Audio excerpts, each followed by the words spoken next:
அனைத்து நண்பர்களுக்கும் வணக்கம்.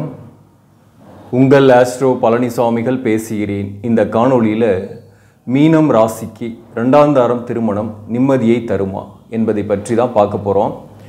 குறிப்பாக பார்த்தீங்கன்னாக்க மீனம் ராசிக்கு தற்போது குடும்ப வாழ்க்கையில் பிரச்சனைகள், திருமண வாழ்க்கையில் பிரச்சனைகள், பிரிவுகள், தனிமை ஏன் அப்படின்ட்டு நம்ம ரீசெண்டாக கூட ஒரு வீடியோ போட்டிருந்தேன். அதை எல்லாருமே பார்த்துருப்பீங்க. அது பார்க்காதவங்கள பார்த்துட்டு இது பார்த்தீங்கன்னா உங்களுக்கு பெட்டராக இருக்கும். இப்போ பார்த்தீங்கன்னாக்க இந்த திருமண வாழ்க்கையில் பிரச்சனை ஏற்பட்டு பிரிந்து இருக்கக்கூடியவர்கள், அதாவது நிரந்தரமாக பிரிந்து இருக்கக்கூடியவர்கள் 2ஆம் தாரம்ன்ற ஆப்ஷனுக்கு போகக்கூடிய சூழ்நிலை வருது. இந்த 2ஆம் தாரம் பண்ணும் போதும் அடுத்த தாரத்தால் நிம்மதியை தருமா, அந்த செகண்ட் மேரேஜாவது நம்ம லைஃப்பில் நல்லா இருக்குமா அப்படின்ற ஒரு மிகப்பெரிய கேள்வி நம்மக்கிட்ட இருக்கும். அதை நம்ம ஜாதகத்திலே ஃபஸ்ட்டு பார்த்துக்கலாம். அதை பார்த்து தெரிஞ்சுக்கிட்டாக்க அதற்கு தகுந்த மாதிரி நம்ம செகண்ட் மேரேஜுக்கான வரன் பார்க்கும்போது திருமண பொருத்தத்தை பார்க்கலாம். இப்போ ஆண்களாக இருக்காங்க, பெண்களாக இருக்காங்க அப்படின்னாலையும் முதல் திருமணத்தால் ஒரு குழந்தை இருக்குது அல்லது 2 குழந்தை இருக்குது அப்படின்னாக்க செகண்ட் மேரேஜுக்கு போகிறதுல நிறைய காம்ப்ளிகேஷன் இருக்குது. அதாவது அதுவும் பெண்களாக இருந்தால் நிறையவே காம்ப்ளிகேஷன் இருக்குது. செகண்ட் மேரேஜுக்கு வரக்கூடிய வாழ்க்கை துணைவர் தன்னை மட்டும் அடாப்ட் பண்ணாமல் தன்னுடைய குழந்தையும் சேர்த்து அடாப்ட் பண்ணணும், உண்மையான தந்தையாக நடந்துக்கணும். அதே போல் தான் பார்த்தீங்கன்னாக்க ஆண்களுக்கு செகண்ட் மேரேஜ் பண்ணுறாங்கனாக்க அந்த வரக்கூடிய பெண் கணவரை மட்டும் ஏற்றுக்காமல் அந்த குழந்தையும் தன் குழந்தையாக நினைக்கணும். அது எத்தனை பேர் அந்த மாதிரி நினைக்கிறாங்கன்றது சொல்ல போனாக்க அது 1% வேணா இருக்கலாம், 99% இல்லைன்னு தான் சொல்ல முடியும். ஸோ அதனாலேயே அந்த செகண்ட் மேரேஜ்ன்ற லைஃப் பெரிய அளவுக்கு பாதிப்பு கொடுத்துருது. யாருக்குன்னாக்க அதாவது குழந்தை பாக்கியம் இருக்கக்கூடியவர்களுக்கு, அதாவது முதல் தாரத்தால் ஒரு குழந்தை இஷ்யூஸ் இருக்குது, 2 குழந்தை இருக்குது அப்படின்னாக்க அவர்களுக்கு செகண்ட் மேரேஜ் பண்ணுறதுல பெரிய அளவுக்கு பிரச்சனை. இன்னும் பார்த்தீங்கன்னாக்க இப்போ கணவன் மனைவி இருக்கிறாங்க, குழந்தையா இருக்குது, ஒரு 3 வயசில் ஒரு குழந்தை, அப்போ பிரிஞ்சு போயிருக்காங்கன்னு வச்சுக்கலாம். அந்த குழந்தை யாருக்கிட்ட இருக்கும், அதாவது பெண்கிட்ட தான் இருக்கும். அப்போ அந்த பெண் செகண்ட் மேரேஜ் பண்ணுறதுல நிறையவே காம்ப்ளிகேஷன் இருக்குது. ஆண்களுக்கு கூட கம்பேர் பண்ணும்போது பெண்களை கம்பேர் பண்ணும்போது அந்தளவுக்கு பிரச்சனை கிடையாது. அதனாலேயே பெண்கள் செகண்ட் மேரேஜ் பண்ணிக்க வேண்டாம், அடுத்த தாரம் அதுவும் நிம்மதி இல்லாத போயிடுச்சுன்னா பெரிய அளவுக்கு பாதிப்பு ஏற்படுத்தும். அந்த பிரச்சனையை யாருக்கிட்ட போய் சொல்கிறது, நாம தான் குற்றவாளின்னு அந்த இடத்துல நிற்க வேண்டியதாகி போயிடும். அதனால் தவிர்த்துட்டு தன் பிள்ளைகளுக்காகவே வாழ்ந்தலாம் அப்படின்ற ஒரு முடிவும் சில பேர்லாம் எடுத்துடுறாங்க. ஆனால் சில பேர் தன்னுடைய எதிர்கால வாழ்க்கைக்கு துணை வேணும், துணை இல்லாமல் என்ன செய்கிறது, இந்த உலகம் ஒரு மாதிரியாக பேசும், துணை இல்லாமல் இருந்தாலும் ஒரு மாதிரியாக தான் பேசும், அது வேறு விஷயம். 2வது பெற்றோர்களுடைய நிர்பந்தமும் ஒரு பக்கம். இப்போ எங்களுக்கு பிறகு உனக்குன்னு யார் இருக்காங்க அப்படின்னு கேட்டு ஏதோ ஒரு வகையில் செகண்ட் மேரேஜுக்கு போகக்கூடிய சூழ்நிலை ஏற்படும். அப்படி அந்த செகண்ட் மேரேஜ் பண்ணாக நமக்கு நல்லா இருக்குமா, நம்மளுடைய வாழ்க்கைக்கு நிம்மதியை தருமா அல்லது பிரச்சனை தான் கொடுக்குமா அப்படின்ற விஷயத்தை நம்ம ஜாதகத்திலையும் நாம் தெரிஞ்சுக்கலாம். நம்ம ஜாதகத்தில் தெரிந்து கொண்டாக அதற்கு தகுந்த மாதிரி நம்ம என்ன பண்ணலாம், வரன்களை பார்க்கலாம். இப்போ பார்த்தீங்கன்னாக்க மீனம் ராசி, நீங்கள் மீனம் லக்னமாக இருக்கீங்க அப்படின்னாலும் சரி, அல்லது மீனம் ராசி நீங்கள் ஏதோ ஒரு லக்னமாக இருக்கிறீங்கனாலும் சரி, உங்கள் லக்னத்திலேருந்து எண்ணிக்கிங்க.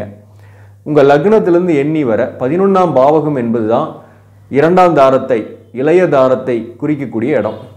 அந்த 2ஆம் தாரத்தை குறிக்கக்கூடிய இடத்துல பார்த்தீங்கன்னாக்க மேக்சிமம் இந்த செகண்ட் மேரேஜுக்கு போகக்கூடியவங்களுக்கெல்லாம் பார்த்தீங்கன்னாக்க, அதாவது செகண்ட் மேரேஜ் நடக்குமா அப்படின்றதும் ஒரு கேள்வி இருக்கு இல்லையா. அந்த கேள்விக்கு என்ன பதில்னாக்க, அதாவது 7ஆம் பாவகம் கெட்டு 7ஆம் அதிபதியாக வரக்கூடிய கிரகம் வக்கரமாக இருந்தோ அல்லது நீசம் பெற்றிருந்தோ அல்லது நீச பங்கம் பெற்றிருந்தோ அல்லது பார்த்தீங்கன்னாக்க 7ஆம் அதிபதி 8ஆம் பாவகத்திலிருந்து அல்லது 8குறியினுடைய நட்சத்திர சாரத்தில் உட்காந்து 7ஆம் இடத்திற்கு சனி அல்லது செவ்வாய் அல்லது ராகு கேதுக்கள் சூரியன் போன்ற கிரகங்களுடைய சேர்க்கை தொடர்புகள் அந்த 7ஆம் பாவகத்துக்கு இருக்குது.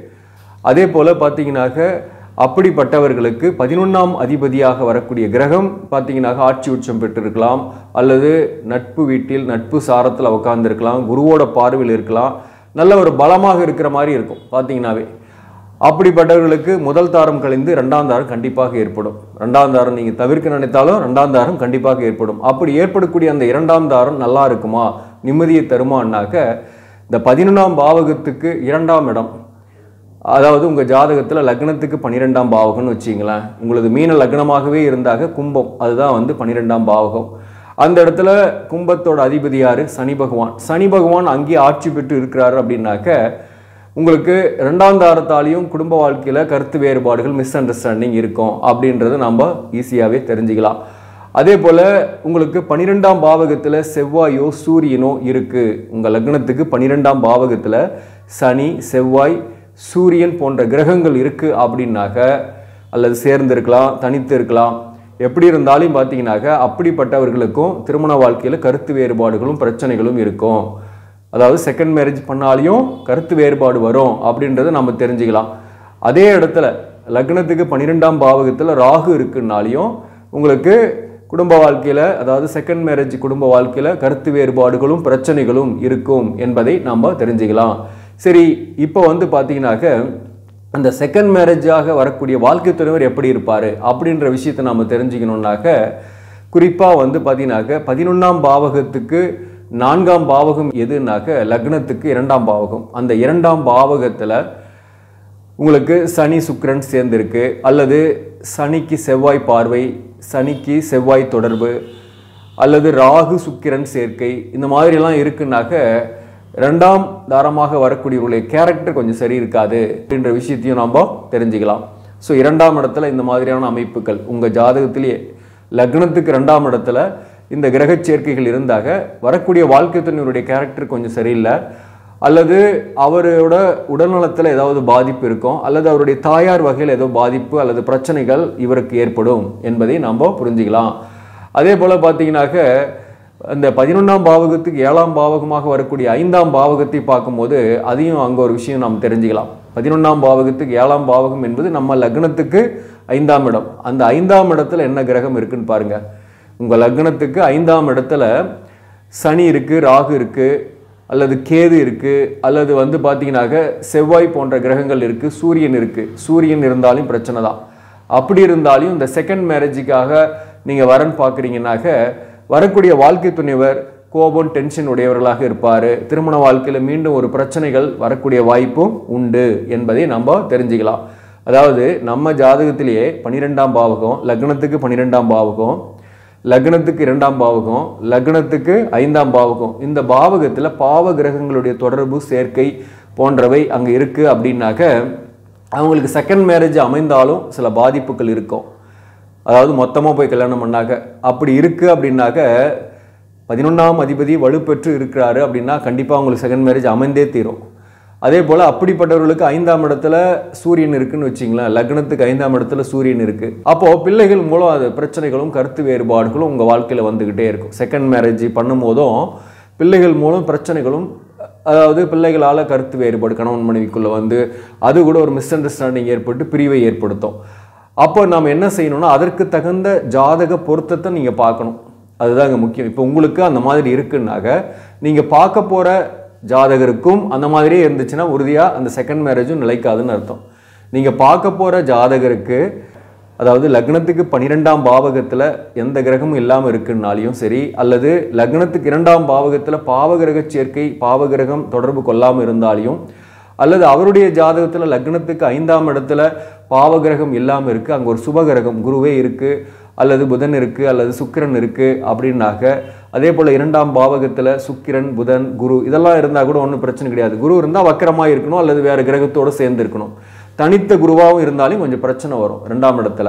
ஸோ அந்த மாதிரி இருந்தாக இந்த ஜாதகத்தை நீங்கள் எளிமையாக சேர்த்தலாம், அதனால் பெரிய அளவுக்கு பாதிப்பு வராது. புரியுதுங்களா? இப்போது நான் என்ன சொல்ல வரேன்னு, அப்படி ஒரு அமைப்பு உங்கள் ஜாதகத்தில் இருக்குன்னாக்க நீங்கள் திருமண பொருத்தம் பார்க்கும்போது, அதாவது அந்த மாதிரியே அமைப்பு இல்லாத மாதிரி, அந்த மாதிரி ஒரு நெகட்டிவான அமைப்பு பாவ கிரகத்தோட தொடர்புகள் இல்லாத மாதிரியான ஒரு சுப கிரகமோ அல்லது அந்த இடத்துல எந்த கிரகமோ இல்லாதவர்களுடைய ஜாதகத்தை உங்களுக்கு இணைத்தால் அது செகண்ட் மேரேஜ் லைஃப் நல்லாயிருக்கும். மேலும் உங்களுக்கு இப்போ உதாரணமாக 5ஆம் இடத்துல சனி இருக்குது அப்படின்னு வச்சிங்களா, ஒரு உதாரணத்துக்கு.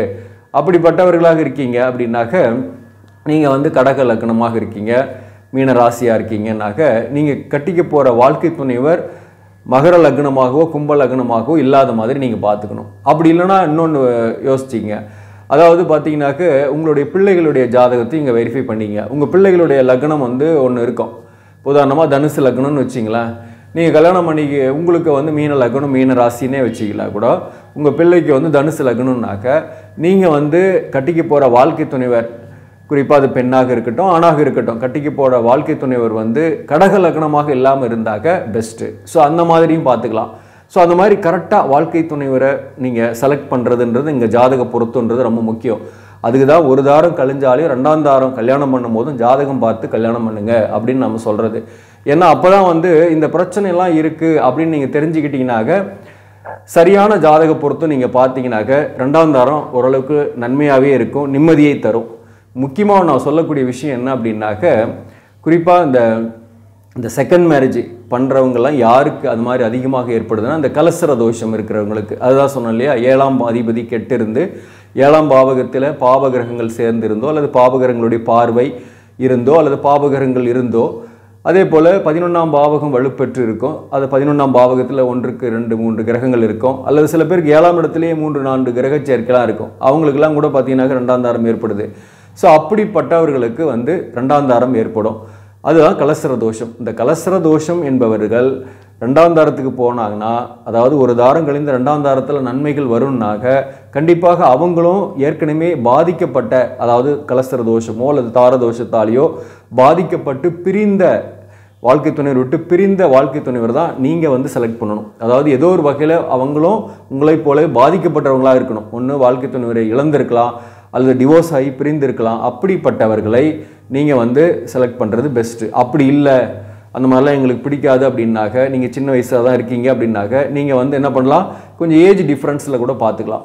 ஏஜ் டிஃப்ரென்ஸு அல்லது கேசட் மாதிரி கல்யாணம் பண்ணுறது, சில பேருக்குலாம் அது மாதிரி அமையும். குறிப்பாக கேசட் மாதிரி கல்யாணம் பண்ணுறது அல்லது ஏஜ் டிஃப்ரென்ஸில் கல்யாணம் பண்ணுறது, உங்களுடைய தகுதிக்கு கொஞ்சம் குறைவான வசதி உள்ள அல்லது படிப்பில் குறைவாக உள்ளவர்களை கல்யாணம் பண்ணுறதெல்லாம் உங்களுக்கு வந்து நிவர்த்தியை கொடுக்கும். இந்த கலசர தோஷத்துக்கான நிவர்த்திகளை கொடுக்கும். செகண்ட் மேரேஜாக நீங்கள் பண்ணும்போது அவங்க இப்படி இருந்தாங்கனாக்க உங்களுக்கு அடங்கி தான் இருப்பாங்க, உங்களுக்கு மேலே போக மாட்டாங்க, நீங்கள் சொல்கிறத கேட்பாங்க. அப்போ உங்கள் பிள்ளைங்களுக்கும் பாதிப்பு வராது, நீங்களும் நிம்மதியாக இருக்கலாம், வேலைக்கு போகலாம், நிம்மதியாக வரலாம், குடும்பமும் கரெக்டாக போயிட்டு இருக்கும், ஸ்மூத்தாக போயிட்டு இருக்கும். இதுதான் நான் முக்கியமாக அங்கே சொல்லக்கூடிய விஷயம். ஸோ அப்போ செகண்ட் மேரேஜ் பார்க்கும்போது திருமண பொருத்தத்துக்கு என்ன விஷயம்லாம் நம்ம பார்க்கணுன்னாக்க, நம்ம ஜாதகத்தை ஃபஸ்ட்டு ஆய்வு செஞ்சுக்கணும்.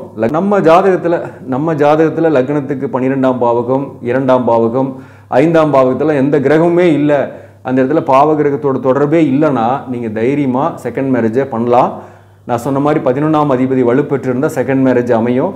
அப்போது வரக்கூடிய வாழ்க்கை துணைவருடைய ஜாதகத்தையும் ஒரு முறை இந்த மாதிரி விஷயங்கள்லாம் இல்லாமல் இருந்துச்சுன்னா அவங்களுடைய குடும்ப வாழ்க்கை மிக சிறப்பாகவே இருக்கும்.